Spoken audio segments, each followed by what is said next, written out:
Hi guys, I'm so excited to talk to you. I love the background. I'm so excited to talk to you. I'll jump right in. Thanks, One Sam. of the things I really love about your storyline in season two is kind of the realism and that it's not exactly linear and it takes some unexpected turns. So I'm just wondering, how you felt kind of reading those scripts for the first time and seeing the trajectory of your characters. Yeah, I mean, season two definitely.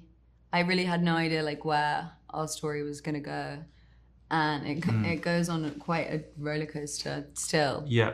it's kind of the almost you think maybe it's like over at the end of season one, but it's almost just the beginning, really. Because it's such a cliffhanger at the end of season one as well. And it could have gone in quite a few different directions. And it surprised me where it went. So, Yeah. Well, speaking of which, I was going to say, the introduction of a child changes everything. And I think it's interesting how it's different for both of your characters. I think, Jinny, you see a bit of kind of maternal sacrifice, and James, you see a bit of paternal entitlement, if you will. So, in your minds, how does having a child affect your character individually and then in the dynamic between the two of you?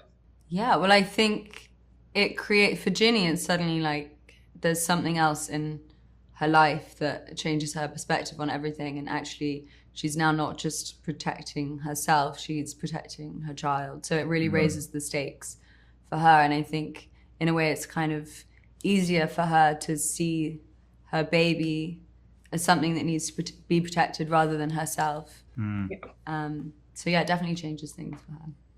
Yeah, and then for James, I think it's like the presence of a son and an heir, which is, yeah, I think entitlement is quite a good word. It's about like property and possession and your lineage and your family as well. And so I think there's that very strong patriarchal sense of, like the family is, you are the head of the family, and the family, you are in charge of the family. And if the family like rebels against you, that is like the greatest shame, and you need to do everything to put a stop to that. The other thing is that there's like a ton of changes. You're more separate this season and you work with Matthew a lot, different locations. So what's one thing that you kind of missed about season one? And what's one thing that was really exciting that was new for you to explore? Yeah, I think what I missed was probably just doing scenes with the girls where we got to like be young and fun and like swim and do crazy stuff. Yeah. And they were always just really fun to film because it's kind of like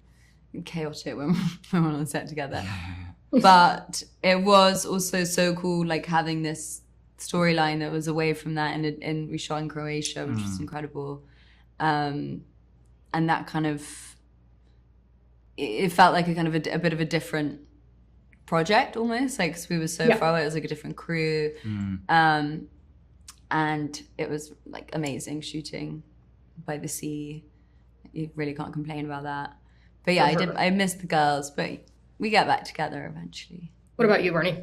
Yeah, similar. There's like a brief window in season one where I think it's not clear that Seadown's a total psychopath, and I got to be included in like the fun scenes where everyone's like running around the house, and I genuinely really enjoyed that because I was like, hey, I'm like part of the gang. Yeah. Until very quickly it's like, hey, I'm trying to destroy the gang.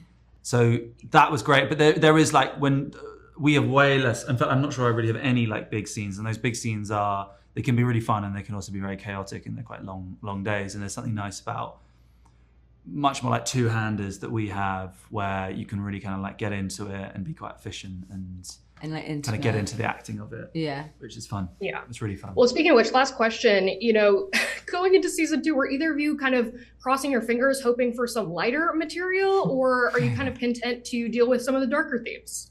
I think we knew it wasn't going to be like Yeah, there was no sort of like buddy comedy road trip coming for these guys. I feel like I did a scene Much as we pushed for it. in season two where I got to laugh, and I was like, this is like the first time I've like smiled for months on the show.